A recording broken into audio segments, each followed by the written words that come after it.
Hi friends, யூடியூப்ல videos போட்டதாங்க போட்டதுலேருந்து உண்மையிலேங்க நல்ல ஒரு ரெஸ்பான்ஸ். நிறைய பேர் வந்து எனக்கு காண்டாக்ட் பண்ணி ஊறுகாய் வேணும் அப்படின்னு கேட்டு வாங்கிட்டு இருக்காங்க. சென்னையில மட்டும் இல்லைங்க, பல ஊருக்கு கொரியர் சர்வீஸ் பண்ணி கொடுத்துட்டு இருக்கோம். இப்போ கூட சென்னைக்கு தான் போகுது இந்த கொரியர். இந்த பூண்டு மிளகு குழம்பு பார்த்தீங்கன்னா நியர்பை ஷாப்பு பக்கத்துல இருக்கிறவங்க அந்த மாதிரி ஃப்ரெண்ட்ஸ் ரிலேட்டிவ்ஸ் அந்த மாதிரி கொடுத்துட்டு இருந்தேன். அவங்க மட்டும் தான் வாங்கிட்டு இருந்தாங்க.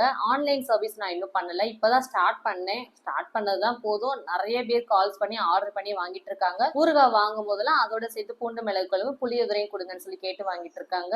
அதே மாதிரி அதிகமான ரேட்டும் நான் விக்கிறது இல்ல, ரேட்டு கம்மியா இருக்கிறதுனால நிறைய பேர் வாங்கிட்டு போறாங்க. டேஸ்ட் சூப்பரா இருக்குன்னு எல்லாருமே ரிப்ளை பண்ணிட்டு இருக்காங்க. ஒரு சில பேர் வந்து 2 பாட்டில் வாங்குவாங்க, 3 பாட்டில் வாங்குறவங்க இருக்காங்க. அவங்களுக்கு ஏத்த மாதிரி நாங்க கொரியர் சர்வீஸ் பண்ணி கொடுக்குறோம். என்ன மாதிரி ஒரு சில பேர் வந்து கொரியர் சர்வீஸ் பண்ணி கொடுக்குறவங்க நிறைய பேர் இருக்காங்க. ஆனா அவங்க எல்லாம் மொத்தமா தான் டிஸ்பேச் பண்ணுவாங்க. நாங்க அப்படி பண்றது இல்ல. கஸ்டமருக்கு என்ன தேவையோ அவங்களுக்கு மட்டும் கொரியர் சர்வீஸ் பண்ணி தருவோம். இதை விட கஸ்டமருக்கு என்னங்க வேணும், டக்குன்னு ஸ்கிரீன்ல தெரிய நம்பருக்கு ஒரே ஒரு மெசேஜ் பண்ணுங்க, உங்க வீட்டுக்கு கொரியர் பண்ணி தரோம். பாய்.